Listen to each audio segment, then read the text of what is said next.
இந்த ஜென்ரேஷனுக்கும் அடுத்த ஜென்ரேஷனுக்கும் அவர் சாப்பாடு போட்டது இன்னும் வந்துட்டு இருக்கு பார்த்தீங்களா? அது தொடருதுன்னா பாருங்க எவ்வளோ இதாக இருக்குது. இதை நம்ம பண்ணணும். அந்த குற்றப்பரம்பரை எடுக்கும்போது அந்த கேரக்டருக்கு அவர் தான் வருவார். அவரை வச்சு தான் நான் எடுப்பேன். எங்கே அடித்தா எங்கே வலிக்குன்னு தெரிஞ்சிருக்கு போயிருக்கேன். எங்கள் ஊர் மதுரை ரைஸ் மில்லு இதெல்லாம் எனக்கு நினைவுடுது.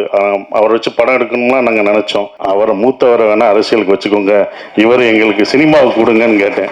அது நான் எடுத்து வச்சுருக்கேன்ப்பா, என்னப்பா நான் பண்ணி வச்சாலும் நீங்கள் கேட்குறேன்னாரு. இந்த நிகழ்ச்சிக்கு அன்பு கூப்பிட்டாப்புல, அண்ணே நீங்கள் வரணும் அப்படின்னு. நான் ஆடியோ ரிலீஸ்லாம் வர்றதில்லப்பா, ரொம்ப வருஷமாக என்னோடய ஆடியோ ரிலீஸ் தான் வருது, ஒரு 12 வருஷமாச்சு, எதுக்கும் போனதில்லை, ஃபங்க்ஷன் போகிறதில்ல அப்படின்னு சொன்னேன். இல்லை நீங்கள் வரணுன்னாரு. தம்பி நான் ஊருக்கு போகிறேன், துபாய் போயிடுவோங்கிட்டான்ட்டு துபாய் போகிறேன் அப்படின்ட்டேன். அதுக்கப்புறம் வச்சிட்டாரு. அவருக்கு தெரியும் எங்கே அடித்தா எங்கே வலிக்குன்னு தெரிஞ்சிருக்கு போயிருக்கேன். அடுத்த ஃபோன் தம்பிகிட்ட இருந்து வந்துச்சு. சண்முகபாண்டி அடித்தாப்புல. அடித்தோன்னு, தம்பி சார் வர்றேன், நாளைக்கு தானே சொல்லிட்டாப்புல, நாளைக்கு காலையில் நான் வருவேன். நான் வராமையா? கண்டிப்பாக வந்து உன வார்த்தை வருவேன் அப்படின்னு சொன்னேன். ஸோ அப்படி தான் வந்திருக்கேன். அவர் ஏன்னா விஜயகாந்த் சார் இருந்தால் உரிமையாக கேட்பார் வாங்கன்னு. அவரை கேட்க விடக்கூடாதுன்னு நான் நினச்சேன். அதனால தான் அவரை வாங்கன்னு கூட கேட்க விடல அந்த டைம். ஏன்னா அதுதான் நாங்கள் வந்து விஜயகாந்த் சாருக்கு செய்கிற ஒரு இது. ஏன்னா அவர் எங்கள் மண்ணின் மைந்தர், எல்லாருக்கும் இப்போ மண்ணின் மைந்தர். எங்கள் ஊர் மதுரை ரைஸ் மில்லு இதெல்லாம் எனக்கு நினைவுடுது. அவரை வச்சு படம் எடுக்கணும்னா நாங்கள் நினச்சோம். கதையெல்லாம் சொல்ல போனப்போ அது நடைபெறலை. ஆனால் அவர் பையனை வச்சு எடுக்கணும்னு எனக்கு ஒன்று வந்தது. அது ரொம்ப சந்தோஷமாக இருந்தது. குற்றப்பரம்பரை அதை வந்து ஹாட் ஸ்டாருக்கு நான் எடுக்கணும்னு போகும்போது அந்த ஒரு கேரக்டர் இருந்துச்சு, வையத்துறைன்ற ஒரு கேரக்டருக்கு வந்து கருப்பான ஒருத்தர் வேணுமே. இங்கே என்னடா கருப்பான ஊரில் என்னடா நம்ம தான் கருப்படிச்சுட்டு எல்லா படத்துலையும் நடிச்சிட்ருக்கோம், ஒரு ஆள் வேணுமே அப்படின்னு யோசிச்சுட்டே இருக்கும்போது தான் நான் வந்து அதுக்கு முன்னாடி மதுரை வீரன் பார்த்துருந்தேன். அப்போ கொஞ்சம் குண்டா இதாக இருந்தார். நான் ஒரு இன்ஸ்டாவில் பார்க்கும்போது ஒல்லியாக ஹைட்டாக யார் இது அப்படின்னு சொல்லி திருப்பி பார்த்தேன். அவர் டாகை வச்சுட்டு அப்படி நிற்பார். அது கண்ணாடி போட்டு நிற்கும்போது அவ்வளோ அவருடைய என்ன உழைப்புனா உடலை அவ்வளோ அழகாக நல்லா உழைச்சி ஹைட்டாகவும் அதை வந்து அதுக்காக பண்ணார்ல. நான் கேட்டவனே, தம்பி எப்படி தம்பி பண்ணீங்கன்னு. சார் நான் போய் இத்தனை மாதம் நான் ஹார்ட் ஒர்க் பண்ணி என் உடம்பை குறைச்சேன் அப்படின்னாரு. பார்த்தீங்களா, அது எனக்கு ரொம்ப பிடிச்சிருந்த அவரோட ஹார்ட் ஒர்க்.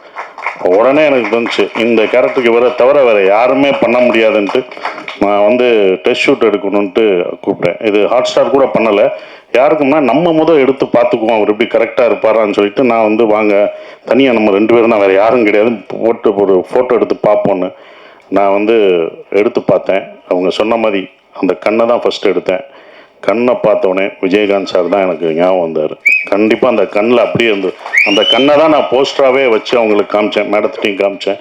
இப்போ மேடத்திட்ட சொன்னேன், இவர் தான் வேணும் எனக்கு வந்து 60 நாள், என்ன இவ்வளோ நாள் டேட் கேட்குறீங்க அப்படின்னு, நீங்கள் கொடுங்க மேடம் அப்படின்னு. அவரை மூத்தவரை வேணால் அரசியலுக்கு வச்சுக்கோங்க, இவர் எங்களுக்கு சினிமாவுக்கு கொடுங்கன்னு கேட்டேன். அவங்க எந்த இதுவும் இல்லை, அவ்வளோ பணிவாக 2 பேரும். அவங்க வீட்டுக்கு போனாலும் என்ன சொல்கிறாங்க, அவங்க வந்து அவ்வளோ பணிவாக 2 பேரும் அவ்வளோ இதாக இருந்தாங்க.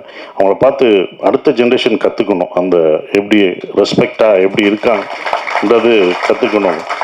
அப்புறம் மேடம் வந்து ஓகேன்னு சொன்ன பிறகு நாங்கள் வந்து அந்த படத்துக்கு இது பண்ணோம், ஒரு டெஸ்ட் ஷூட் எடுத்தோம். அவரை வச்சு இவங்களாம் நான் தான் 4 நாள் ஃபஸ்ட்டு நான் தான் படுத்தேன்.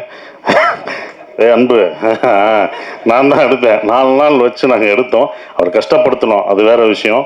அது ஒரு ட்ரெய்லர் ஷூட்டு, ஒரு ட்ரெய்லர் ஷாட்டு ஆந்திராவில் எடுத்தோம், தலக்கோணத்தில். அந்த ரிவரில் ஓடி வரணும், அது ரொம்ப கஷ்டமானது, செருப்பு போடக்கூடாது, அதில் ஓடி வரணும், குதிரை விரட்டிட்டு வரணும், குதிரையோடு ஓடி வரணும். குதிரையும் அவரும் வரும்போது 2 பேரும் ஒரே மாதிரி இருந்தாங்க.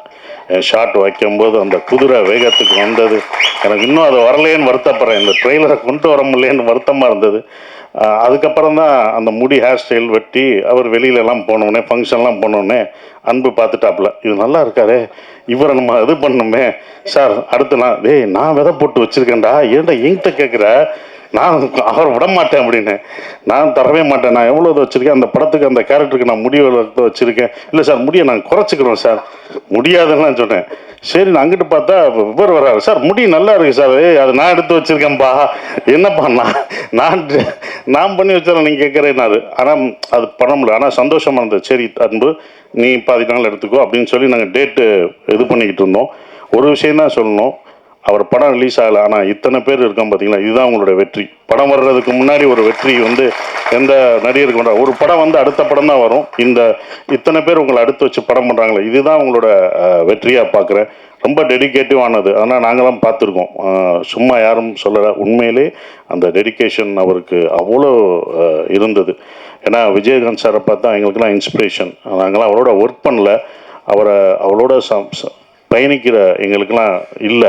ஆனால் அவர் கேள்விப்பட்டிருக்கோம். நாங்கள் வந்து டைரக்ஷனாக வரும்போது, நான் கம்பெனி ப்ரொடக்ஷன் ஆரம்பிக்கும் போது எல்லாம் ஒன்று சொல்லும்போது, விஜயகாந்த் சார் ஆஃபீஸ்க்கு போனால் எப்போ வேணாலும் சாப்பாடு கிடைக்கும், எப்போ வேணாலும் எல்லாருக்கும் ஒரே மாதிரி சாப்பாடு தான் கிடைக்கும் அப்படின்னாங்க. அப்போ நான் என் கம்பெனியில் சொன்னேன், சார் ஆஃபீஸில் எப்படி இருந்தாலும் இத்தனை வருஷத்துக்கு அப்புறம் இந்த ஜென்ரேஷனுக்கும் அடுத்த ஜென்ரேஷனுக்கும் அவர் சாப்பாடு போட்டது இன்னும் வந்துட்டுருக்கு பார்த்தீங்களா, அது தொடருதுன்னா பாருங்கள் எவ்வளோ இதாக இருக்குது. இதை நம்ம பண்ணணும்னு சொல்லி அவர் எனக்கு இன்ஸ்பிரேஷனாக அந்த இதில் இருந்தார்.